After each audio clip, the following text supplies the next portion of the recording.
Thank you, Sakshi. Excellent. And I'm joined today by some incredible powerhouse marketers from the G2 marketing team, including Rachel G and Freddie, Sarah and Anna. I'm based in New York. Rachel, you're in Philly? That's right. Sarah in San Diego, and Anna, are you in like Georgia, Atlanta? Yeah, that's correct. Cool. Well, I really feel good that you guys are all here, and thank you very much for joining us. One thing that's really cool is that we sort of have almost every pillar of marketing represented on this call today. So there's me kind of focused on revenue marketing and demand generation. We have Rachel, who's like a superstar product and partner marketer. Anna, an incredible product marketing manager who's going to jump in and show some like more in the weeds stuff with our integrations. And then we have Sarah, who's a marketing operations mastermind. So no doubt we'll get questions today around, attribution and things that really do take us more into the weeds. And Sarah's definitely going to be great at handling those questions. So a little bit of housekeeping. I think everybody knows about the raise hand function on Zoom. Please do feel free to drop questions in the chat as we go. Sakshi's here, and there's probably other folks from G2 on that can jump in and answer questions. Follow-up questions, if you're a G2 customer already and you know your CSM, feel free to reach out to your CSM directly if you don't know who that is or you don't have one. For sure, feel free to reach out to any of us on LinkedIn, and we can also drop our email in the chat. Recording will be available, and we also have G2 University, which is headed up by Caitlin on our team, amazing resource for customers. So that's available to you also. So we get together once a month. This is our first one of the year. Welcome to 2023 for us. FY24 kicks off on February 1st. And this is really a place for G2 customers and not customers, B2B SaaS marketers to come together and talk about strategies, G2 best practices, and more. So really, this is about you as much as it is about us. So feel free to chime in with insights, questions as we go. One thing I'd like to say is we do have a really interesting mix on the call today. We have a lot of folks, and some are what I call G2 power users that are very hands-on with our buyer intent and all of our marketing solutions. And we have some folks that really aren't and maybe don't have admin access to their profile and are just curious and trying to figure things out. But what we cover here today sort of assumes that you do have admin access to your G2 profile. That's just my.g2.com. And that you have access to buyer intent, because we're going to really be talking about some integrations with our buyer intent. Okay, so the first thing we're going to do is start with our G2 integration hub, and I'll hand it off to Rachel for that. Then we're going to walk through some of our favorite integrations with LinkedIn matched audiences. So anyone that's, running ads on LinkedIn is going to find this very interesting. Our new and improved Slack integration, which is incredible and powerful. ZoomInfo, which is amazing for sales and marketing. We'll talk about some easy wins, things that you can action and get going with right away. And then we'll have an open discussion. And so I'm going to hand it over now to Rachel to lead us through our partner hub. Yes, thanks, Robin. So just some housekeeping items here with our integration, so we all kind of level set and know what's available to you as a customer. We have many integrations across not just buyer intent, but also review generation and collection. But I want to point out that in order to use our buyer intent integrations, you of course have to be a buyer intent customer. So what that means is you're a Pro or Power Plus user of G2, and you can access buyer activity, your signals in my G2. So when you have that, that allows you access for free to over 16 integrations for buyer intent. And that'll really allow you to push our data into your tech stack in real time. So whether that's Slack, LinkedIn, or ZoomInfo, which we're covering today, or even Salesforce, HubSpot, Marketo, any of the other kind of deep tech integrations that we offer as well. And then if you're interested in finding more about our integrations at kind of a resource level, more information and getting started, our partner hub is a great place for that. Easily just go right to g2.com/partner hub and it'll take you there.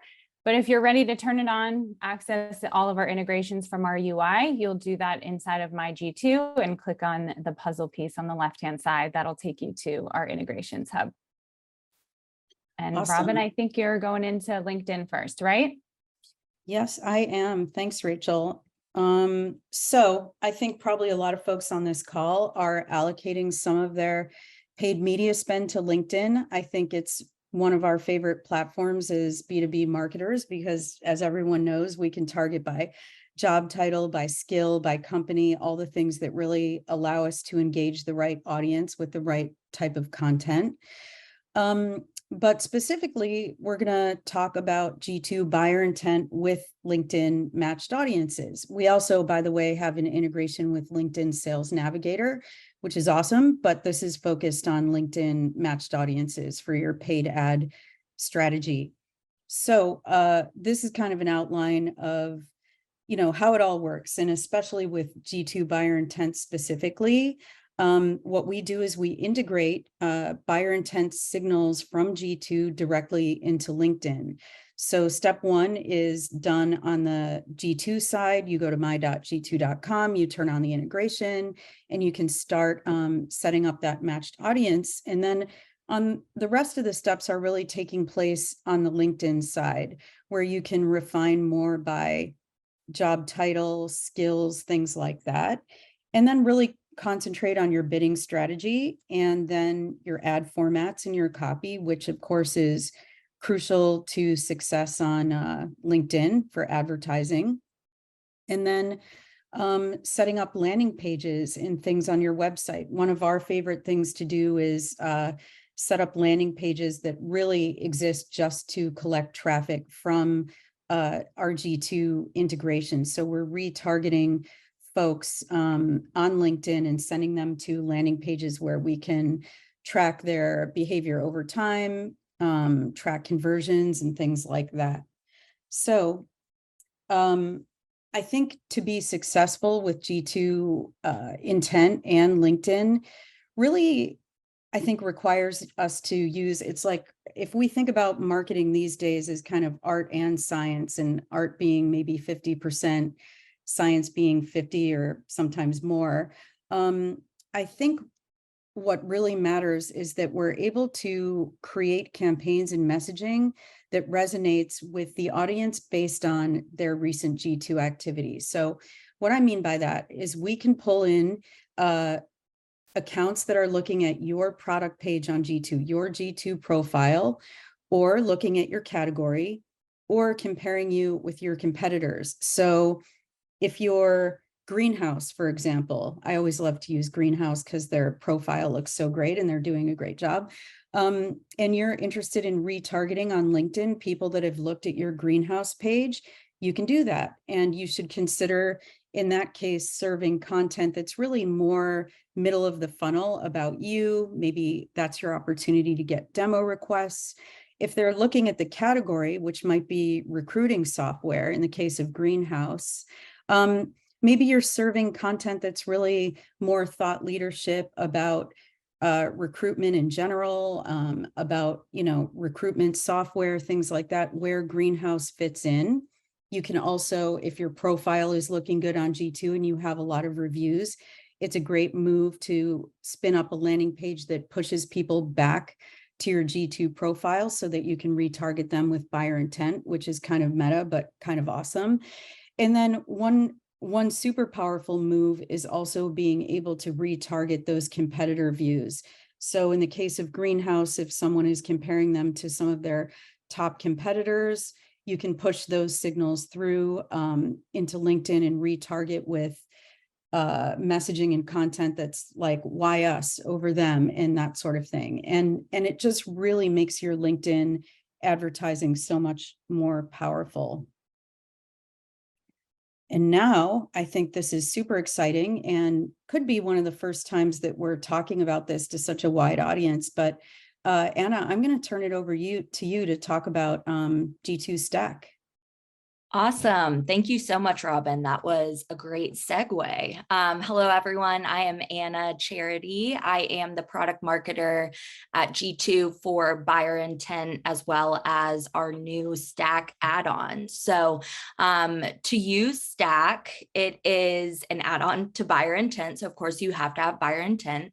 And what it is it's a new data point that is now available that provides technographic data alongside that demographic and firmographic data points. What's really exciting is we have an integration with LinkedIn matched audiences, as Robin just spoke to, and we'll speak to more about using technographic within LinkedIn matched audiences. But also coming very soon over the next couple of weeks, we'll be integrating with HubSpot as well. So what this is going to enable you to do is really whittle down and see the specific products that your ICP has to better retarget, to compete more strategically, and then to really personalize those outreach cadences that will resonate. So just another layer of insight that you have to really power up those campaigns. And, you know, an example would be, let's say that, you know, your product integrates really well with a specific marketing automation tool. Again, you can use that intel to compete strategically, or serve up different content that really resonates them based on the capabilities that work with that integration. So several different use cases. I will say, when we first launched this just a couple of months ago, we only had about 10 categories. We now have almost 8 times that. I think we're pushing almost up to 80. So tons of different insights you can get. Just a really valuable tool. And we're going to continue to be rolling out additional integrations as well as additional categories. So again, if you're a buyer intent customer today, ask your CSM about this. Again, the product offering is called Stack, but at the end of the day, it's just really, really valuable technographic data that pairs with the signals that we're already collecting. I think that is all for me. I'm going to pass it back over to Robin to talk through how she put some of this amazing data into practice. Yeah, thanks, Anna. So I am super psyched about this. I think, as a lot of SaaS marketers, you know, I come from a background in other companies where targeting by tech stack is super important. It's like a key to our whole demand strategy, whether it's trying to get in, as you said, strategically, Anna, and kind of, oh, I know you're, you know, this is just an example using Marketo, and now I want to try to serve, you know, HubSpot ads or something. That's just off the top of my head. But so there is that sort of competitive use case, but there's also just, hey, we know companies that have, you know, NetSuite or maybe G Suite over Office 365 are our sweet spot. And so now we can, you know, use that tech stack data to target those companies that are using the software that we know is kind of a good fit for us. And it just really, really helps drive demand. And in a market that's kind of, as we all know, getting tougher and tougher and more scrutinized, your marketing budget is more scrutinized. It really helps to tighten up using all these signals to know that you're reaching your best bets, that they're signaling that they're in market because they're looking on G2 for solutions. And then to be able to layer in this type of technographic data is huge. I wish that we had this when I was a customer and, you know, running a lot of campaigns. So this is super exciting to me. This screen is really just showing that if you're logged into my G2, and you're already looking at your buyer intent signals in our dashboard, you can see that there. Just pull any buyer intent signal and drill in, and you'll see on the left where it says, company X. This is sort of what it looks like on the intent record in my G2. So that's there. But then when you're using LinkedIn matched audiences and you're using our LinkedIn integration, on the right is showing you what it looks like when you set that up to pull in these audiences into LinkedIn. Down at the bottom, it says G2 stack product last identified. So you have, some nice control over how far back you're looking, how recent is this data, and then the categories. So maybe you want to, go after, like, for example, recruitment software or SaaS operations management or security or whatever it is that is in your ICP. This is what you'd be pulling in. And then that makes your LinkedIn ad strategy that much more powerful, where you're able now to serve ads and content that speak directly to the tools that your ICP is using. So I think that's so awesome and so powerful. Hey, really And, quick, Robin, I think there's yeah. a question from Joseph Long in the audience. He has his hand raised. Oh, okay. Can someone tell me what it is? Because I am incapable of looking at that. I don't know what I'll be looking at on my screen. Coming off mute right now to ask his question. Cool. Hey, Robin, this is Joseph. Really great overview. I'm just curious, does this only work directly through native LinkedIn? Just curious if it's supported through any third party. For example, we use metadata for our ads, and it does have a integration with LinkedIn, but I don't see the technographic option. So is that something that will be supported, or is this only for creating ads directly within LinkedIn? Does that question make sense? I hope I articulated correctly.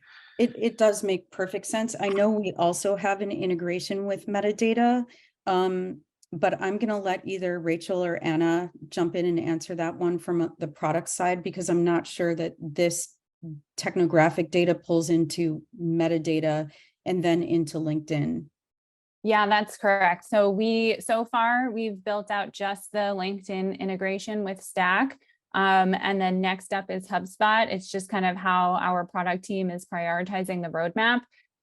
But if you do license Stack data and then you wanted to kind of manually upload into your segments of metadata, you could do that by kind of exporting the CSV from my G2 and then importing it in the meantime, if you wanted to use this in metadata. But over time, we're going to be adding in, of course, the filtering functionality to all of our integrations. It's just that they're all built individually. So we had to prioritize based on our most popular and, of course, like what our customers are asking for. So we'll note that for sure that, metadata is part of your stack, and it's, requested to have Stack it as part of the filtering capabilities, but it's just not on the roadmap yet. Cool. Did that answer your question, Joseph? It did. Thank you. Okay, awesome. Okay, so unless there's like some questions that folks want to have answered right now, I think we'll move on to G2 and Slack for a quick overview of what that looks like. I'm, a huge fan of this. I used this integration back at my old company, and we've since, released a major improvement to this integration. So now basically you are able to get G2 buyer intent signals in a dedicated Slack channel in real time, which is super, super powerful. Rachel, do you want to talk about this a bit? Yeah, absolutely. So our new Slack integration essentially allows you to set up filters for information that you want to get notified on around pertinent buyer activity that's happening on G2. So we have both a reviews aspect of this integration as well as a buyer intent. Of course, the buyer intent one is more relevant for today's conversation, but I'll just quickly touch on what the reviews one does. So you can track any profile that is listed on G2. So both your profiles and a competitor's, if you're interested in seeing reviews that your competitors are getting, and set up notifications to receive alerts when new reviews are posted to a public profile. I think, Robin, it's best if I steal the screen from you for a sec so that I can open up our little product tour of our Slack integration. Yeah, go for it. Okay, sweet. Thank you. I'll take over. Hopefully I share the right one. Is everyone seeing where it says integrate G2 and Slack? Yep. Okay, great. So this is a cool little product tour that we made to walk you through the Slack integration, and we'll send this out actually as a hyperlink in our follow-up materials, but I'll walk you through it today. So as I mentioned, you can integrate G2 reviews in Slack. It'll send notifications every time a new review is posted to any product profile. And then also for buyer intent data, it will set up notifications. You can set up notifications to be alerted when new intent activity is detected from an ICP that you set up. These notifications come in every hour. So if a specific company, for example, someone is shopping on Greenhouse and they're over maybe a 15-20 minutes time are reviewing a lot of the Greenhouse materials, you wouldn't get real-time notifications. All of that activity will aggregate and send on an hourly basis. So here is how we set it up. As I mentioned before, the integration hub inside of my G2 has a Slack tile, of course. Once you click into that, you'll be able to connect by, first, this part is grayed out, but the authentication really just means logging into your Slack workspace, and only one person at your company has to do this. So once this says Slack is successfully connected, don't turn it off because it will turn it off for your whole org. But if this isn't connected yet, you can actually log in, just put in your credentials for Slack or through SSO, and then it will be ready to set up. So for reviews, again, that's part of this tour, but I'll quickly run through. You just toggle to active, and then that will activate this button for configure review notifications. And all you do is select what product profile you want to track, what channel you want to send those notifications to, and what review score range you want to get alerts for. So you can set up multiple of these if you have multiple competitor profiles you want to track, or if you have multiple profiles listed on G2. Then you can set up multiple by just adding a field here. Now for buyer intent, and these are mutually exclusive as well. You can set up one or both. You don't have to have both of them configured. You'll also toggle this to active, and then that will activate this button to add a notification. And then this is where you configure your ICP. So all of these filters are available and optional, but if the more specific you get, of course, the more specific your alerts will be. So you can watch a specific target account list by copying, pasting a list of domains or a list of company names if you only have an account list. You can also filter by company attributes, such as like their global region or HQ, employee count minimum, if company size or segment is important to you, the location of where these companies are based, and then industries as well.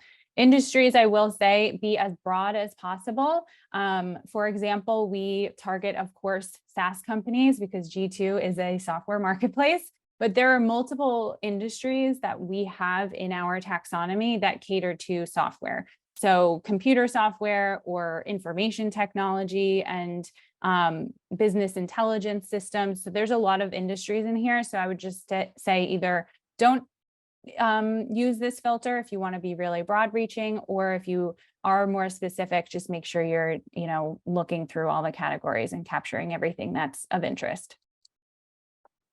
And then you can filter by organization activity. So most of our buyer intent customers will be familiar with our new BI score that we are calling it. It encompasses both buying stage and activity level based on the activity that's happening on G2. So we aggregate, our algorithm aggregates all of the activity that's taking place to be able to then detect what buying stage and activity level a company might be in based on their G2 research. So that can be specified here. Note that buying stage is multi-select and minimum activity is a single radio button select. And then you select what type of intent signals matter to you. So if you want to know who's researching your categories related to your company, or directly viewed your profile or compared you to your competitors, the same type of intent signals that Robin was talking about for the LinkedIn filtering are available here. And then you'll just select what category you're interested in. G2, for example, is in probably a dozen companies listed on g2.com. So just select which category is relevant to the product you want to track buyer intent for. And then that's it. This button here, based on your authentication and your workspace, will just drop down and show all of the channel names that are available. It has to be a public Slack channel. So you'll just select which Slack channel you want to send those notifications to, give it a name, and then hit save. So after you hit save, here's an example of what notifications will look like inside of Slack. So for reviews, it will show a preview of the review that you or a competitor received. And then for buyer intent, it will show a summary of the information. So what account was researching you, what their website is, where they're located, where the visitor was located that was performing this activity, and then which URLs they visited. Now, the cool thing about this actually is you can click in view in My G2 and see even more detail. And I know, Robin, you'll nerd out about this in a second, but I'll just give a quick overview. This is where you will see the timeline of activity. So a visitor in Massachusetts visited your profile page. And so this is where all of that activity will be aggregated into a single view, and also why we're rolling up notifications in an hourly basis, because you don't want to get singular Slacks for every single piece of activity, right? And then if you have our Cognism integration set up, it will actually surface recommended leads to reach out to. So why this is particularly cool, if you don't have this company in your database, you know, if this is a new prospect account and they don't exist in your CRM, this is a great starting point for you. You can reach out to relevant contacts at this respective company that's doing research. And then this is how stack data shows up in the view as well. So this SaaS company's buyer intent, this is what their stack looks like. And so that's how it surfaces inside of My G2. And Rachel, that's it.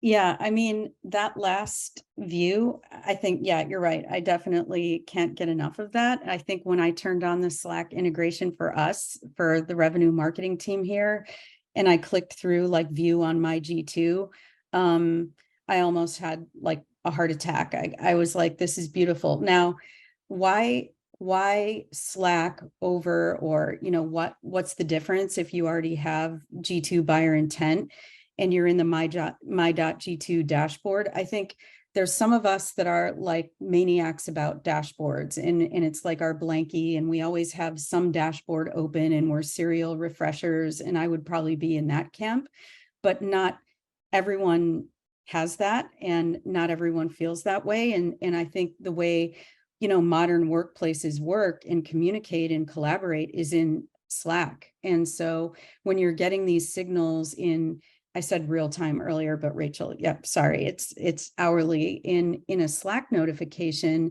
then you have the ability to just be in where you're working already, which is Slack. And you can invite people into that channel. You can have, you know, your head of sales, SDRs, your CSMs. So you really do have the ability to collaborate with people and be like, did you see that? You know, Shopify just looked at us or compared us to this one. Let's like lean in and figure out how to go after it. And so I just think it's such a much more, in a way, tangible and dynamic way to action these notifications and just see what's going on. And especially if you're also interested in, you know, current customers. I mean, it really can be a red flag if you start to see current customers that are comparing you to your competitors, and it might be a real signal that you should lean in and check on the health of that account. So I just think there's so many powerful use cases, and we love it. Can't get enough of it. If you're already using Slack and you have G2 buyer intent, turn this on like straight away. Yep. And I saw a bunch of questions come through, and I wanted to show one quick thing inside of our My G2 instance. to kind of show the different types of channels that we have set up ourselves. So somebody asked the question if you can set up multiple Slack channels and notifications. And the answer is absolutely yes. We have gotten super specific with this internally. Individual people have set up their own Slack notifications and created their own channel. We have selling pods, you know, where there are multiple revenue org folks on a single type of account that can get notified. And sorry if you can hear my dog in the background, it's clearly a little distracting for me. So you can set up multiple Slack channels, as many Slack channels as you'd like, or you can set up even the same different ICPs that send to the same Slack channel. So let me just show you a little bit of like, we have, if I go to manage our buyer intent notifications, you can set up for one singular account. If you are on top of one account and you want to see their activity and what's going on with their behavior on G2, you can definitely do that. That of course would decrease your volume significantly of alerts. But we have, you know, we have all G2 intent signals. We have accounts for churn risks where we specify specific companies that are our customers. You know, we have CSM, AEs, account executives, outbound sellers, inbound sellers. Everybody has set this up for their own use case. So as you can see here, we are definitely drinking our own champagne. And then I think I saw another question about filter capabilities by location. So the way you would set it up is you actually set up to get notified by location of the company. You cannot specify visitor location in your notifications, but when you receive the alert, G2 will tell you what the HQ location of the company is, as well as the visitor's location when they were searching your profile. Visitor location, for some reason, because of our buyer intent API, is just not a filterable capability. You cannot, you know, set up notifications according to a visitor location, but the ZoomInfo integration coming next will probably help with that. Any other questions? Caitlin, I saw you had your hand raised. Did I answer your question or not really? Nope, you answered it. Thank you so much. Great. Okay, I think ZoomInfo is up next, if I'm not mistaken.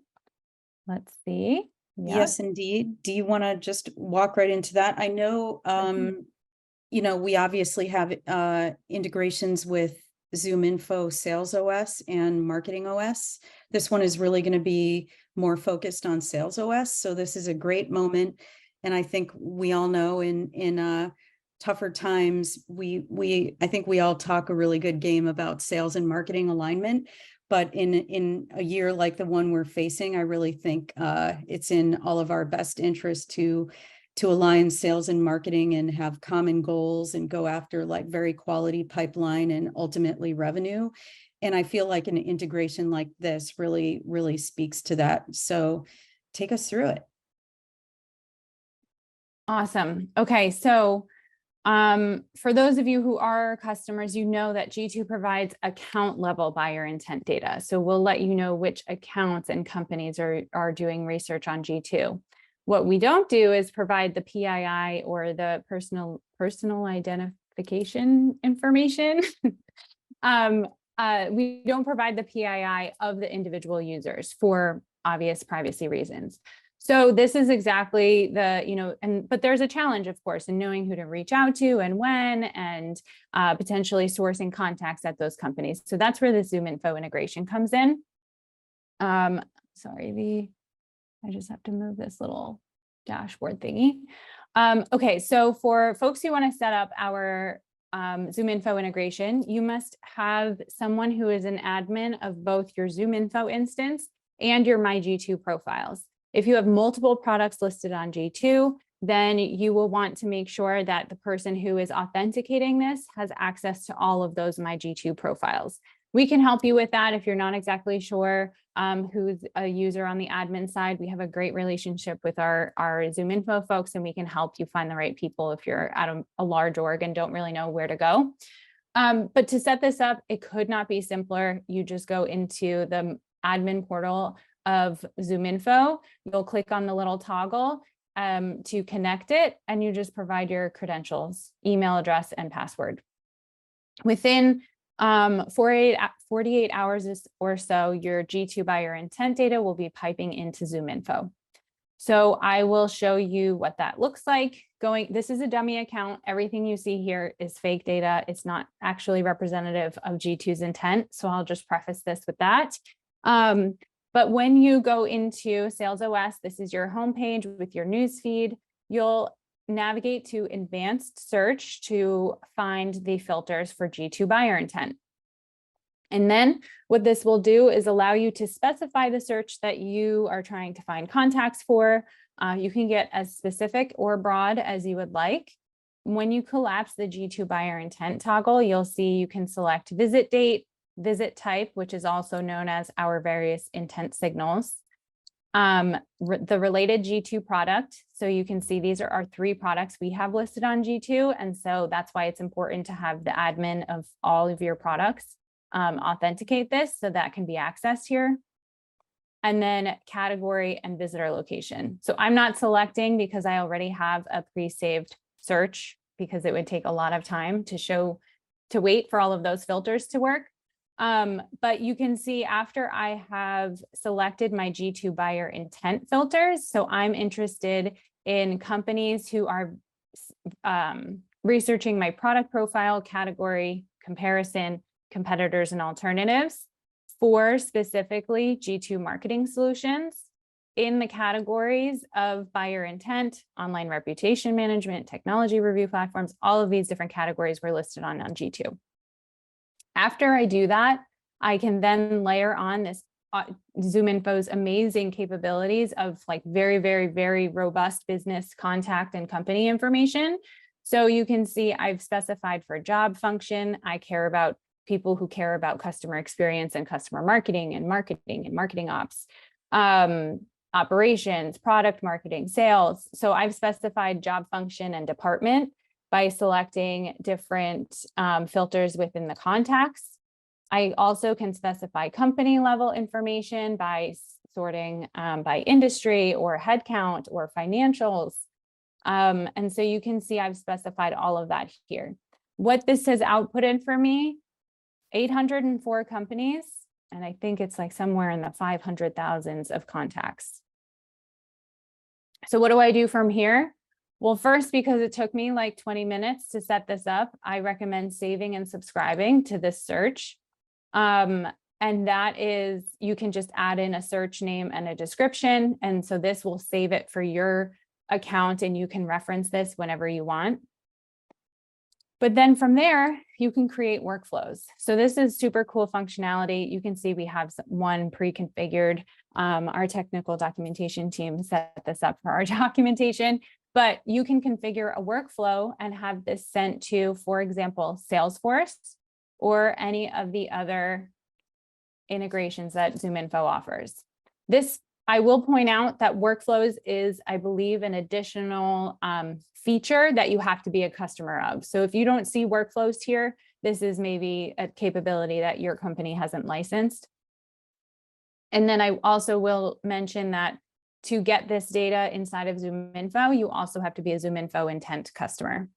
But for workflows, I can say anytime new contacts are added, or more so anytime new companies are added to my saved search, then I can export it to whatever system as whatever type of object and assign it to, and then select the person or a group or create a report or send it to a workflow inside of HubSpot or Marketo.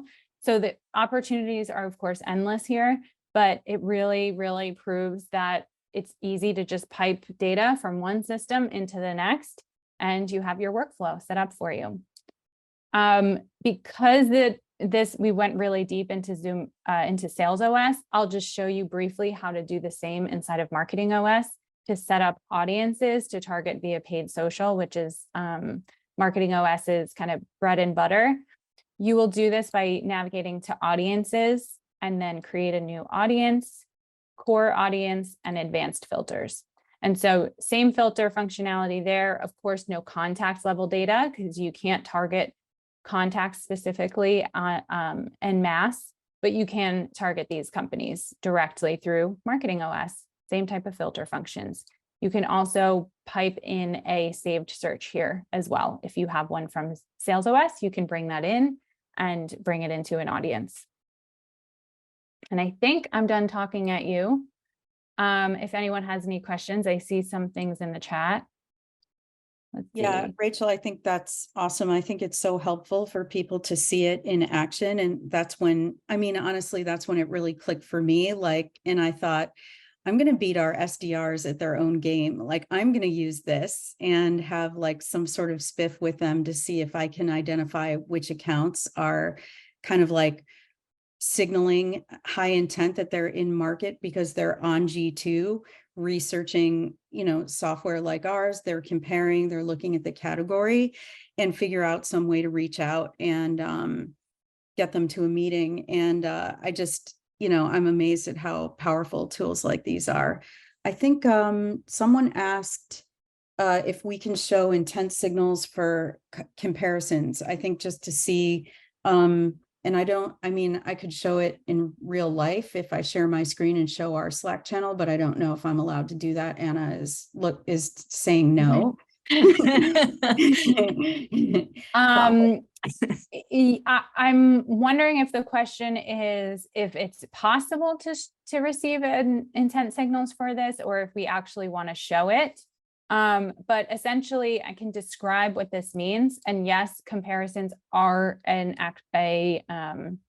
intent signal that we offer. So what this means is if I am on G2, there's a feature that allows you to compare different softwares side by side.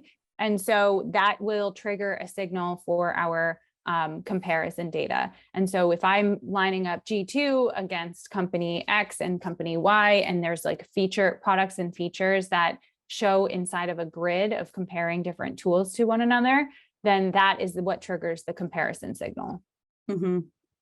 Yeah, it's almost like if someone's comparing ZoomInfo to Seamless AI, or someone's comparing ZoomInfo to Sales Intel, we would be able to show if the customer in this case is Sales Intel, we would be able to show them like, hey, this company is comparing you to ZoomInfo. You might want to get on that and figure out how to capitalize on it, either through this integration, which would help, you know, sales prioritize these accounts, or in Slack or LinkedIn matched audiences and go retarget that company who was just comparing, you know, Sales in Intel to ZoomInfo and say, hey, you know, we're not ZoomInfo, but there's every reason why you should be considering us for lead intelligence and contact enrichment. So that's an example. I'm not sure if that answered the question on what data is given in comparisons, but that's kind of it at the highest level.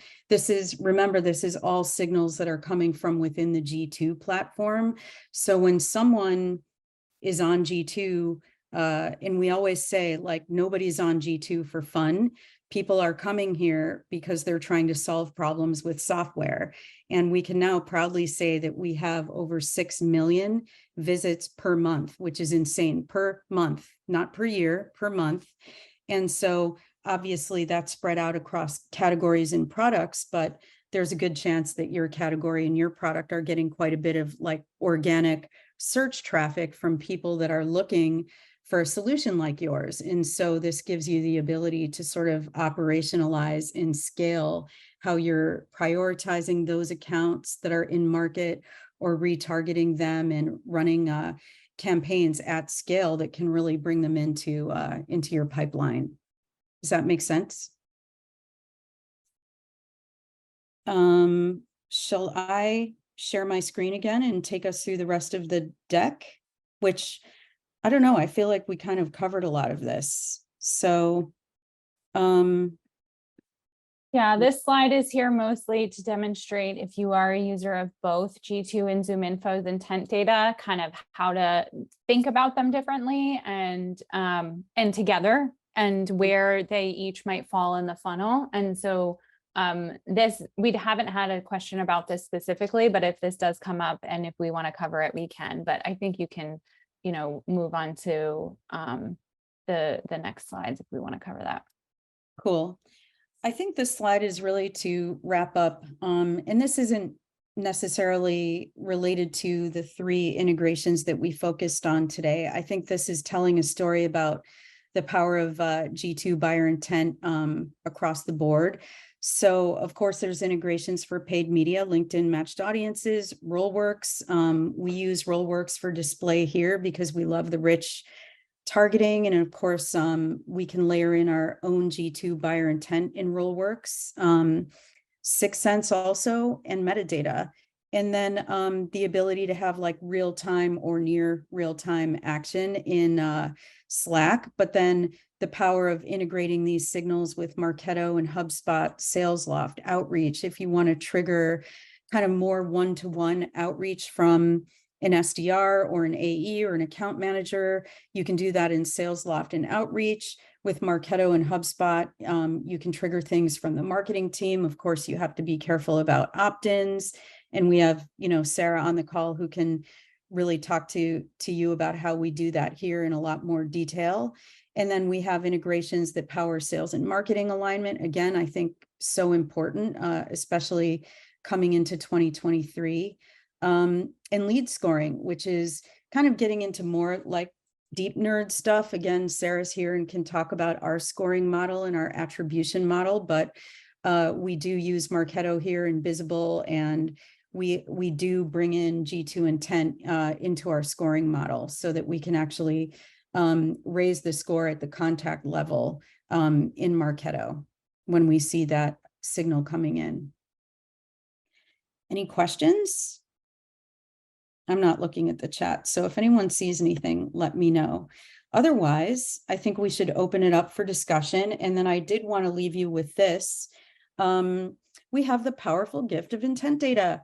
So if you're not already a customer and using this, we would love to give you a sneak preview of your intent data. So if you want to get on a call and just kind of walk through what we sometimes call a data tour or a sneak peek, we can let you see what your own buyer intent looks like for the last 90 days. So Sakshi, or I know we have a link ready to go. You can just use that link, fill out, I think it's a quick email form, and we'll be in touch to set up that quick call and show you what it looks like in real life.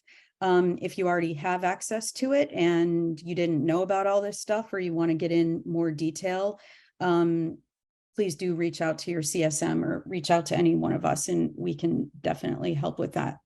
So what else am I forgetting? Do we have any questions?